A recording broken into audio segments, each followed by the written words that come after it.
Yes, kanongere mbasuhuze kandi mbifurize kugubwa neza. Iyi ni Newsline Rwanda, murabizi ko rero twebwe kabisa tuba turi kuri tele, turimo tureba amakuru ndetse n'ibindi bintu biba bigezweho kabisa, byaba ari ibibazo, byaba ari ibintu byiza, byose kabisa mugomba kubimenya kugira ngo mumenye nyine aho isi irimo yerekeza ndetse ibyiriwe ndetse n'ibyaraye kuri iyi si. Rero hari indege yaguye hariya mu gihugu cy'Ubuhinde, rero yitana abantu benshi cyane. Rero dore rero ibyabaye ku mugenzi rumwe rukumbi rero warokotse iyi mpanuka y'indege mu gihugu cy'Ubuhinde. Rero ni ku gicamunsi cyo kuri uyu wa 12 rero Kamena 2025 nibwo habaye isanganya aho indege ya sosiyete rero ya Air India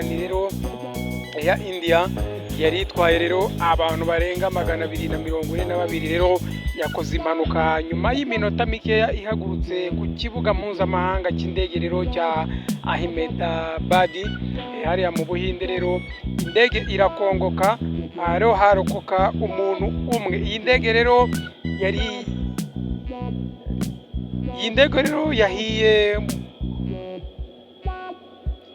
rero yahiriye mu mujyi wa Ahmedabad uherereye mu burasirazuba rero bw'Ubuhinde, irakongoka ndetse igwira ku kigo rero cy'ubuvuzi, hapfa abandi batari bari mwa iriya ndege. Nyuma rero y'iyo mpanuka ku mbuga nkoranyambaga hatangiye gucicikana rero amashusho agaragaza umugabo rero wari wambaye ishati yuzuyeho amaraso ava muri iryo tanura rero ry'umuriro watejwe n'uko gushya rero kw'iyo ndege yo mu bwoko bwa Boeing 787-8 Dreamliner.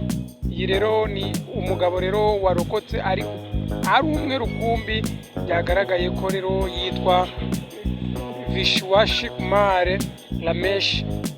Hindustan rero Time ni ikinyamakuru cyabyanditse Abongereza rero ufite inkomoko mu Buhinde. Uyu mugabo ni Umwongereza ariko afite inkomoko mu Buhinde. Mu buhamya rero bw'uko ibintu byagenze, uyu mugabo yagize ati nk'amasegonda 30 nyuma y'uko indege ihagurutse twumvise urusaku rwinshi, nyuma indege irahanuka. Ni ibintu byabaye mu kanya nk'ako guhumbya kabisa natwe tutamenye. Uyu mugabo rero waganirijwe ubwo yari kwitabwaho hariya mu bitaro, rero yavuze ko yari yagiye mu Buhinde ajyanywe rero no gusura abavandimwe be, ndetse ko indege yahanutse yari asubiye mu Bwongereza.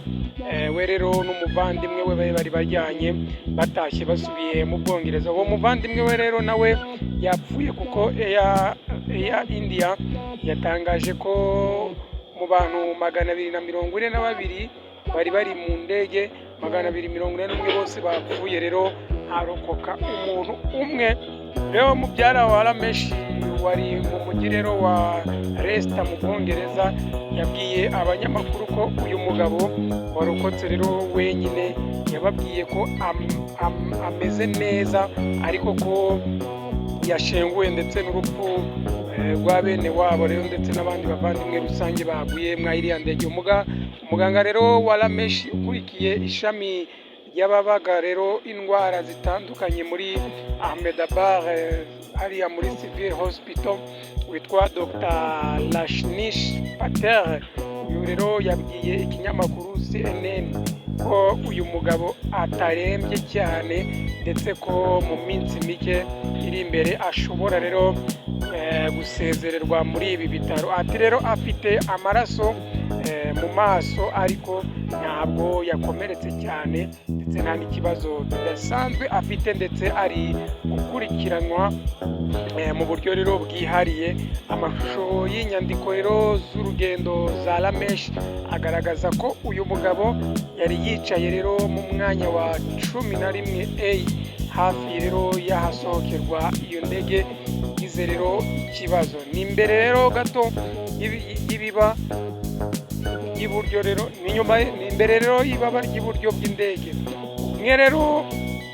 umwe rero mu nzobere mu bijyanye n'ubwikorezi bwo mu kirere muri Amerika rero witwa David Socio, uyu rero yavuze ko ari igitangaza kuba uyu mugabo yarokotse bijyanye n'aho rero yari yicaye.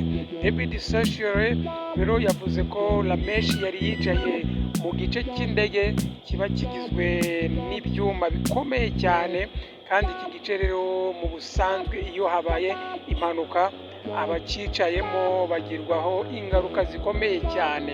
Uretse rero abaguye mu ndege, hapfuye n'abo mu kigo rero cy'ubuvuzi kizwi nka Beijing Medical College rero cyangiriwe cyangwa se cyagwiriwe n'iyi ndege. Abandi rero barakomereka bikomeye cyane,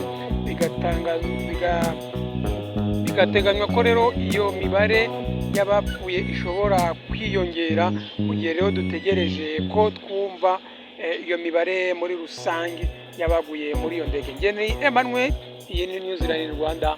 Uba warakoze subscribe, uri umuntu w'agaciro kuri twebwe, naho utarayikora rero yikoreye kugira ngo ujye uyabonera ku gihe, maze comment zawe ndetse na like, fungura n'inzogera kugira ngo ujye uyabonera ku gihe. Ciao ciao, ugire ibihe byiza.